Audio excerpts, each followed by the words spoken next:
Guía para el estudio de la historia del arte. De por sí esto es el escáner del documento que tengo aquí en la mano, ¿no? Eh, es una recopilación de Fernando Checa Cremades, María de los Santos García Felguera, José Miguel Morán Turina, bajo la dirección de, bueno, esta es la dirección, pero de la colección, o sea, de la colección. ¿Cómo así la colección? O sea, los libros pertenecen a colecciones y las editoriales tienen colecciones, ¿no? Digamos la colección de filosofía antigua. Y dentro de la colección de filosofía antigua está, no sé, no sé, los diálogos de Platón, por decir algo. Y aquí entonces tenemos que esta guía para la historia del arte hace parte de la colección, bueno, aquí no aparece el nombre de la colección, pero aparece el nombre de la editorial, ¿no? Edición Cátedra. Y pues no lo vamos a leer todo, vamos a leer solamente el primer capítulo, ¿no? Metodologías en el estudio de la historia del arte. O sea, vamos dentro de del tema de historiografía, pues yo lo reduje como a un problema de metodología. Bueno, la introducción, es que son como 2 o 3 páginas en realidad, no es mucho. Y el capítulo primero, metodologías en el estudio de la historia del arte, que va de la página 17 a la página 73. Pero entonces, si se dan cuenta, hay varios como subcapítulos, ¿no? Hay varios, no están marcados, ¿no? Pero ahí están en minúscula. ¿A qué me refiero? Que hoy vamos a hablar de ese primer subtítulo, ¿no? Va a ser como el tema central. Comienzos de la historiografía artística, el sistema basariano de las vidas y su posterior fortuna. Entonces, empecemos ya con el tema. Metodología 1, o el primer subtítulo. Comienzos de la historiografía artística, el sistema de las vidas y su posterior fortuna. Aquí básicamente vamos a hablar de 2 autores, ¿sí? Eh, estos 2 autores son el señor Vasari y el señor Winkelmann. Capítulo primero, metodologías en el estudio de la historia del arte.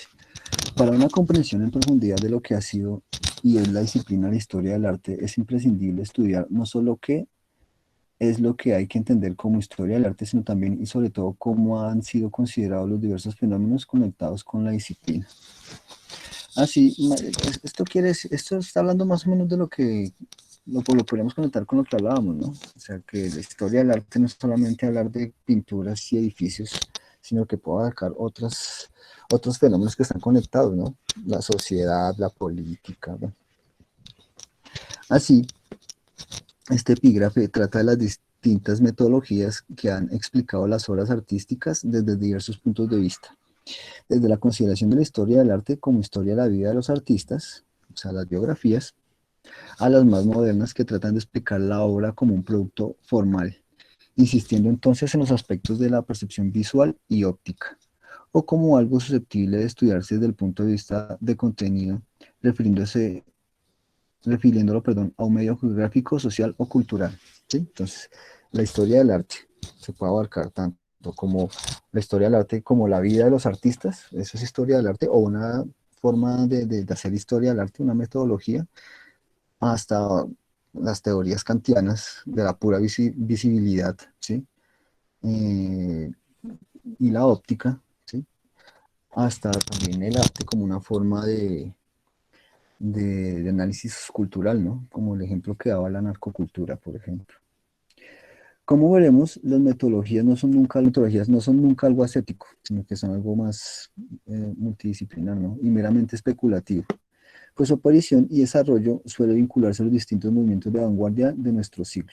O sea, meramente especulativo, en el sentido de que eso entonces aparece una metodología historiográfica cuando aparece también una doctrina filosófica importante, pero que cuando esta doctrina es superada, entonces la metodología también desaparece, ¿no? En ese sentido, está tratando de hablar de lo especulativo.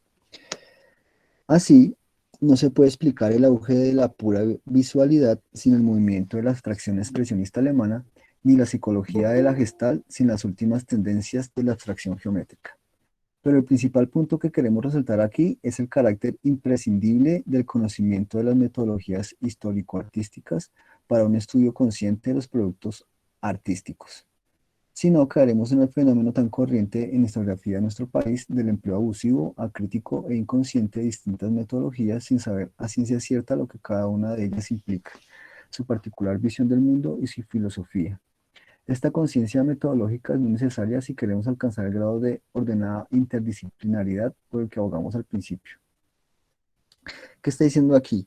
Que igualmente que vamos a ver varias metodologías, pero no significa que, por ejemplo, volvamos al caso de la narcocultura, que todas estas metodologías que vamos a conocer, eh, que con todas ellas podamos a enfrentar el problema del narcotráfico, de la narcocultura, ¿sí? Sino que algunas de ellas o una de ellas solamente nos va a servir específicamente para poder hablar de estos temas, ¿sí? Igualmente, pues, con una obra de arte, ¿no? Hay obras de arte que solamente se pueden analizar con ciertas metodologías y no con otras. A esto es lo que está haciendo referencia al documento. Con todo, no hemos de caer en el extremo opuesto, es decir, en la aplicación ideológica y dogmática de una sola metodología. El carácter abierto y polisémico de la obra de arte hace que pueda ser abordada desde múltiples puntos de vista. Así, una obra de Tiziano puede ser analizada desde presupuestos formalistas, iconológicos y sociales, sin menoscabo de su carácter unitario y estructural. Precisamente es el carácter interdisciplinar de la historia del arte lo que se ve reforzado si empleamos esta pluralidad metodológica. Sin olvidar, por otra parte, que hay obras que exigen sobre todo de un determinado método para su comprensión. Un programa del manierismo o del barroco exige una aplicación del método iconológico, mientras que este es imposible en un cuadro de Mondrian o Pollock, que reclaman métodos formalistas para su estudio, ¿sí? Entonces, en resumen, ¿sí? Aquí estamos justificando el estudio de las metodologías para evitar y facilitar, más bien, para evitar errores y facilitar el trabajo historiográfico, ¿sí? Porque hay fenómenos que se pueden estudiar desde varias metodologías, pero uno no puede forzar las metodologías para poder hablar de ciertos fenómenos, ¿sí? Por ejemplo, lo que estaba diciendo ahí, ¿no? Al final dice un programa del manierismo o del barroco, ¿sí? Eh, Cuando hablamos de barroco, pensemos en arte religioso, ¿no? El siglo XVI, XVII y algo del XVIII, ¿no? Iglesias, cuadros de religiosos, de santos, eh, sí, toda esta cuestión del arte religioso que vivimos en parte en la estética medieval, ¿no? Aunque el barroco ya es la superación de la Edad Media, pues por varios siglos, pero digamos que pues ahí está el espíritu del cristianismo, ¿no? A esto se le aplica, es el método iconológico, ¿sí? Que bueno, en su momento hablaremos de este método que tiene que ver con los iconos, con las representaciones de santos, que significan ciertas posturas, colores, bueno, etcétera. Pero no se le puede aplicar el método iconológico a un cuadro de Pollock, que es un abstraccionista, eso se llama abstracción expresionista, ¿no? Que sí, yo creo que casi todos entendemos que el arte abstracto no es figurativo, ¿no? No se están haciendo figuras humanas, animales, naturales, sino que son es geométrico, ¿no? Por decirlo de alguna forma. O otro tipo de estética, ¿no? De experiencia. Y el icono, pues, va a ayudarnos es a conocer las figuras, ¿no? A definir figuras. Entonces, la iconología no nos va a servir para hablar de Pollock, ¿sí? Mientras que el formalismo, que sí puede hablar de Pollock, posiblemente sí pueda hablar también del barroco, ¿no? Comienzos de la historiografía artística, el sistema de las vías y su posterior fortuna.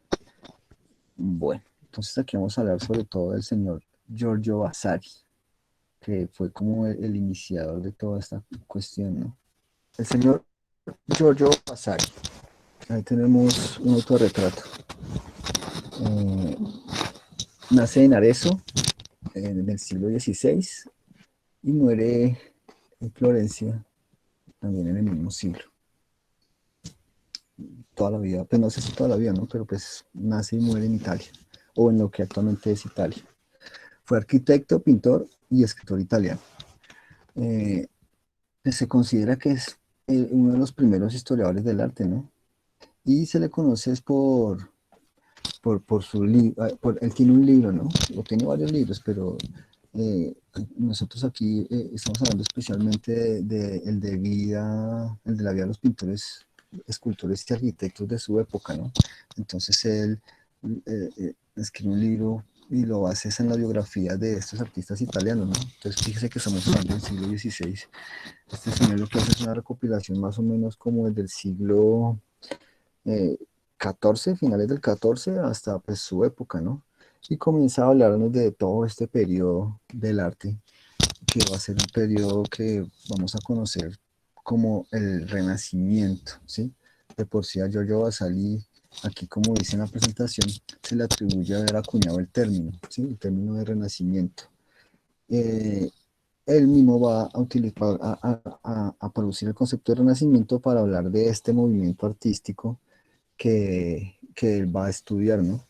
¿Y cómo lo va a hacer? Lo va a hacer a través de la vida de los artistas. O sea, él va a justificar que la historia del arte, aunque pues él no va a hablar de la historia del arte como nosotros lo estamos hablando en este momento, como una disciplina humanística, eh, él va a justificar que esta práctica, o más bien que el arte, eh, tiene que ver directamente con la vida del autor, ¿sí?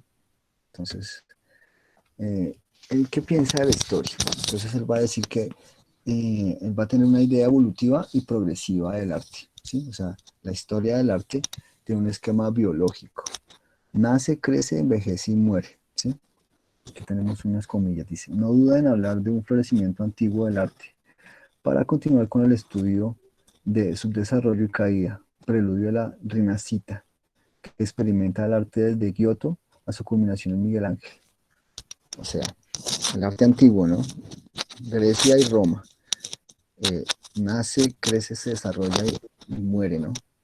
Y muere más o menos, pues, si digamos que el arte romano muere con el cristianismo, por decirlo de alguna forma. Pues el cristianismo aparece en el siglo IV y estamos hablando del siglo XIII más o menos, XIV.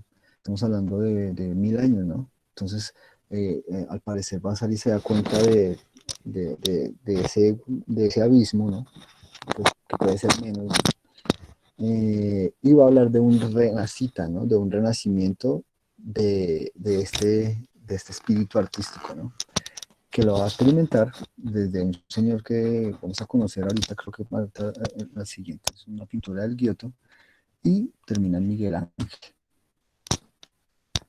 Entonces, ahí tenemos en la presentación una pintura del señor Giotto, ¿sí? Giotto di Bondone. Nace en Colle de Vispagnano, Vicchio, en el siglo XIII, 1267. Aunque para algunos críticos, como Carlo Ludovico, esta fecha se podría adelantar hasta una década, perdón, o sea, 1277. Pero igualmente, pues 10 años, pues sí es un periodo de tiempo considerable, pero pues no, pues para estas grandes cantidades de tiempo, pues no es mucho, ¿no? Muere en Florencia el 8 de enero de 1337, siglo XIV. Conocido artista de la época, desarrolló varios ámbitos artísticos, destacando la poesía, escultura, arquitectura y sobre todo la pintura. El tipo se dedicaba a casi todo, considerándose este autor del Trecento. Trecento porque nace en 1337, ¿no? Ah, perdón, porque, sí, porque es del siglo XIII, el Trecento, uno de los iniciadores del movimiento renacentista en Italia. Su obra tuvo una influencia determinante en los movimientos pictóricos posteriores. Entonces, me rectifico, ¿no? El Trecento tiene que ver es con el siglo, ¿no? Siglo XIII, ¿sí? El Trecento. Eh, y pues, al parecer, está calificado como el iniciador de todo el movimiento renacentista, ¿no? ¿Por qué? A ver, intentemos recordar algo, ¿no? Y es que pues, el Renacimiento se considera el primer periodo, por decirlo de alguna forma, de la Edad Moderna, ¿no? Algunos dicen que es el puente entre la Edad Media y la Edad Moderna, ¿no? Otros consideran como el primer bloque de la Edad Moderna, ¿no? Renacimiento, Barroco, etcétera, etcétera. Eh, este Renacimiento, ¿cómo se marca la fractura entre la Edad Media y el Renacimiento, ¿no? Entonces aquí vamos a utilizar el arte para poder ver esa fractura, ¿no? Mientras que en el Renacimiento, como veíamos, no estábamos enfocados tanto en la figura como tal, sino estábamos era enfocados en la historia, ¿sí? Estamos hablando de la Biblia, ¿no? O sea, en una pintura que encontramos en una iglesia en la Edad Media, no se calificaba la belleza de esta pintura por las figuras, ¿sí? Por la calidad de las figuras, la destreza del artesano para hacer las figuras, sino que vamos a calificar la belleza es por la forma en que pueda representar mejor la escena bíblica, ¿sí? Digamos en este caso, la resurrección de Lázaro. Eh, una pintura de la Edad Media eh, posiblemente no se hubiera esforzado por las figuras que tenemos nosotros aquí en la pantalla, ¿no? Que esto ya es Renacimiento, sino que hubieran sido unas figuras menos elaboradas, porque lo importante en la Edad Media, pues era la historia que contaba el arte, ¿sí? O sea, la predicación, mientras que aquí en el Renacimiento ya el arte comienza a preocupar de nuevo, ¿no? Hay un renacimiento de la belleza dentro de los objetos, ¿sí? Como lo teníamos en la Grecia y en la Roma antiguas. Y esto pues lo va a calificar Vasari, que es el historiador que estamos ahorita estudiando, como el inicio del Renacimiento. Entonces vamos a colocar al Giotto como el iniciador del Renacimiento. Y nos va a decir el mismo Vasari que el que finaliza el Renacimiento es el señor Miguel Ángel, ¿sí? O más bien la cúspide del Renacimiento. Ya no hay más problemas que superar en el arte, ¿sí? ¿Cómo así? El Renacimiento, pues, o más bien, todos los periodos en la historia, sobre todo en la historia del arte, pues que estamos hablando de arte, pues van a tener unos problemas, ¿no? ¿Sí? Y esos problemas es lo que va a hacer que el problema se identifique con el periodo. Y los artistas lo que van a hacer durante el periodo es resolver esos problemas del arte. Por ejemplo, me devuelvo, aquí en el Giotto. Aquí el Giotto pretende dar la ilusión de profundidad haciendo traslapos, ¿no? ¿Qué es un traslapo? Colocando una figura de tal forma que pareciera que está adelante de otra o detrás de otra, ¿sí? Aunque estamos hablando solamente de dos dimensiones. Espero que me estén entendiendo, ¿no? Los dibujos son en dos dimensiones, pero un problema al que se enfrenta el arte, en la pintura en este caso, es crear la ilusión de las tres dimensiones, ¿sí? Crear la ilusión del espacio. Y aquí Giotto lo hace por medio de traslapos, ¿no? Intenta solucionar el problema por medio de colocar unas figuras delante de otras y de esta forma dar una ilusión de profundidad. Pero si miramos aquí el fondo, es un fondo azul, un paisaje que en realidad es plano, ¿no? Pues que trata de dar la ilusión de profundidad también por el color, pero que en realidad pues no es muy notorio, ¿sí? No lo soluciona como tal. Mientras que con Miguel Ángel ya ha aparecido la teoría del punto de fuga y de la perspectiva en el arte, ¿sí? Y pues lo vamos a ver aplicado en esta pintura, ¿no? Que se llama El juicio final de Miguel Ángel Buonarroti. Otro italiano, pero este italiano sí es pues nace en el siglo XV y muere en el XVI, ¿sí? Conocido en español como Miguel Ángel, fue un arquitecto, escultor y pintor italiano renacentista, considerado uno de los más grandes artistas de la historia, tanto por sus esculturas como por sus pinturas y obra arquitectónica. Desarrolló su labor artística a lo largo de más de 70 años entre Florencia y Roma, que era donde vivían sus grandes mecenas, la familia Medici de Florencia y los diferentes papas romanos. Mecenas, sí, de pronto sí, hay una palabra ahí desconocida. El mecenas es el que mantiene al artista, ¿no? El que lo contrata. Entonces, pues esta pintura, El juicio final, si vemos al fondo, pues pareciera que hay un altar, ¿no? Hay un crucifijo y 6 velones blancos, 3 a cada lado del crucifijo. Y esto es un fresco, ¿no? Que está pintado así en la pared. Este juicio final, esto debe ser de alguna capilla, ¿no? Eh, entonces, en este sentido, estoy diciendo que la Iglesia Católica para este juicio final fue el mecenas de Miguel Ángel Buonarroti. Y con los Medici, pues entonces vamos a encontrar otro tipo de imágenes, ¿no? Pues ahorita no nos vamos a detener en eso, pero pues por el tema los puede uno reconocer, ¿no? Mientras que esto es un tema completamente católico, ¿sí? Con los Medici vamos a ver que se van a tocar otros temas, ¿no? Mitológicos y ¿cómo se llama eso? Y retratistas. Estos son algunos de los que continúan con el sistema basariano, o sea, con la metodología de las biografías y esa idea de que el arte nace, crece, se desarrolla y muere. Aquí tenemos Ridolfi, Soprani, Malvasia, Dominicis de Italia, de Holanda Karel van Mander, que pues, hay gente que dice que este señor Van Mander es anterior que es el primero, ¿no? Bueno, no el primero aparte de Vasari, ¿no? Pero sí es el primero que reproduce toda esta doctrina vasariana. Bueno, y en español, pues en España está Antonio Palomino, el Museo Pictórico y Escala Óptica, que es el más conocido tanto en España como aquí en América. Y para concluir, vamos a hablar de Winkelmann, que es como, es otro historiador, se le considera realmente el primer historiador del arte, ¿sí? O sea, Vasari es el primero que hace historia del arte sin saber que eso es historia del arte, pero ya Winkelmann se considera que es realmente un historiador del arte. Eh, es un alemán del siglo XVIII y es formado como arqueólogo, ¿sí? Y historiador. Se le puede considerar como el fundador de la historia del arte y de la arqueología como disciplinas modernas. Es un clasicista, ¿no? Resucita la utopía de la sociedad helénica, ¿sí? O sea, va a considerar que la belleza es el arte griego, ¿sí? Con lo que pensaban los griegos, ¿sí? Y aquí nos va a hablar de el viejo ideal griego de la calocagatía. Kalos, belleza, ágatos, bondad, ¿no? Calocagatía, ¿sí? O sea, la educación en belleza y en virtud, en belleza y en bondad, ¿sí? Que tiene que ver pues con todo este espíritu neoclásico, ¿sí? Toda esta ilusión de la belleza griega, del ideal griego.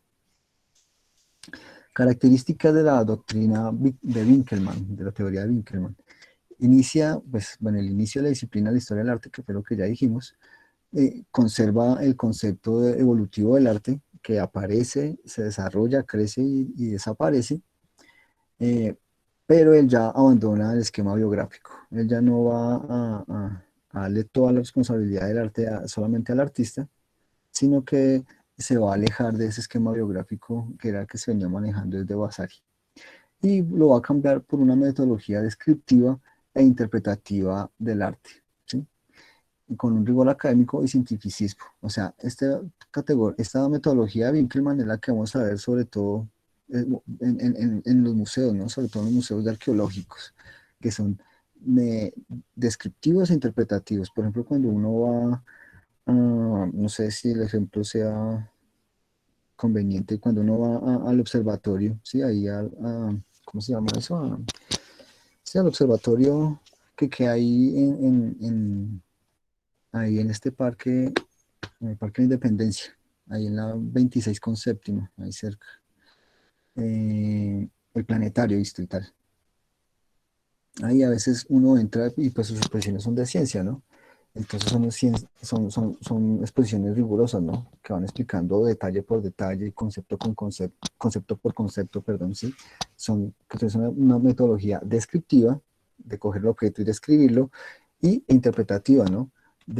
Y esto pues va a aparecer es con Winkelmann, ¿no? Pues por lo menos en el estudio del arte. Aquí tenemos una escultura, dice, la escultura del clasicismo griego fue para Winkelmann el supremo ideal estético. Y esta escultura es el Diadúmeno de Policleto, versión del Metropolitan Museum de Nueva York. Esta es la portada del libro de Winkelmann, ¿sí? Preocupación arqueológica y erudita. En el momento de las excavaciones arqueológicas y del descubrimiento de Grecia por los viajeros ingleses, que produce importantes publicaciones grabadas de templos y estatuas clásicas que permiten su estudio científico, la obra de Winkelmann constituye un hito metodológico fundamental. El alemán estudia en las colecciones inglesas, en la de Roma, en la de la reina Cristina de Suecia, los caracteres del arte griego y los plasma científicamente en su libro. O sea, durante el siglo XIX, ¿sí? Con todos estos descubrimientos arqueológicos, sobre todo en Grecia, ¿sí? Por ejemplo, el descubrimiento de la ciudad de Mecenas o del palacio de Nosos en Creta o de estas ciudades en Hisarlik, allá en Asia Menor, en Turquía, ¿sí? Que al parecer es Troya. Todo esto que se va descubriendo, los arqueólogos van a comenzar a aplicar el método de Winkelmann, ¿no? Que es precisamente de lo que venimos hablando. eh, Descripción e interpretación, objeto por objeto, ¿no? Y por eso sería el estudio arqueológico de esta descripción e interpretación de los objetos y de una manera erudita de hacerlo, ¿no? Porque hay que coger cada objeto y aplicarle algo así como una hermenéutica, ¿no? De no solamente coger el objeto y describirlo de una manera formal, sino también llevarlo a su contexto y para poderlo entender de una manera más profunda, ¿no? Por ejemplo, una estatua de un dios, pues obviamente no solamente lo vamos a escribir formalmente, ¿sí? Sino que vamos a también a decir qué dios es, de qué forma se adoraba, en qué templo se encontró, cómo era ese pueblo, en qué siglo, bueno, etcétera, etcétera. Y aquí, pues, bueno, tenemos eh, las etimologías de dos palabras pues, que son, em, digamos que acuñadas por Vasari, ¿no? Entonces tenemos el término maniera, ¿sí? El origen del término manierista proviene del uso de la palabra italiana maniera en ciertos escritores del siglo XVI como Vasari, para quien significa personalidad artística, es decir, estilo, ¿sí? La maniera es el estilo. En el más amplio sentido de la palabra, entre otras diversas excepciones, en la teoría de Vasari, el concepto que representa el elemento individual del arte es la manera, ¿sí? O sea, a la manera de Rafael, el estilo de Rafael, o el estilo de Miguel Ángel, o el estilo del Giotto. Pero también representando áreas estilísticas y fases temporales, la manera greca, a la manera griega, o la manera vecchia, manera vieja, ¿sí? Etcétera, etcétera, ¿no? Por último, se calificó manieristas a los artistas contemporáneos de Vasari, que pintaban a la manera de, es decir, siguiendo la línea de Leonardo, Rafael o Miguel Ángel, pero manteniendo en principio una clara personalidad artística. O sea, que copiaron las técnicas de estos, ¿no? Las soluciones a los problemas de la pintura de Miguel Ángel los utilizaron otros pintores, ¿no? Entonces, a la manera de Miguel Ángel, los manieristas, ¿sí?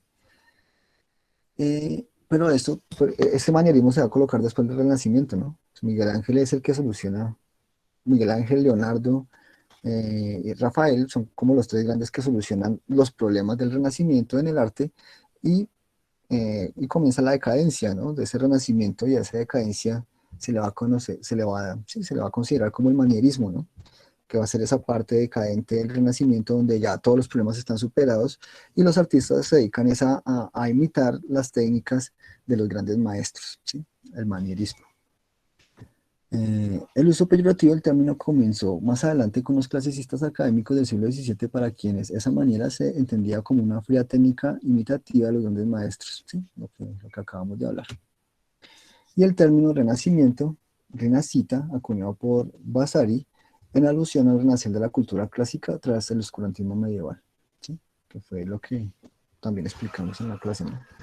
Como tal, se supone un fenómeno social, político y cultural que abarcó todo el continente europeo durante el 15 y el 16, los siglos 15 y 16. En la historiografía moderna, la primera definición del Renacimiento procede de Michelet, mientras que la visión actual del mundo renacentista fue forjada por Burckhardt, que pues más adelante también hablaremos de él.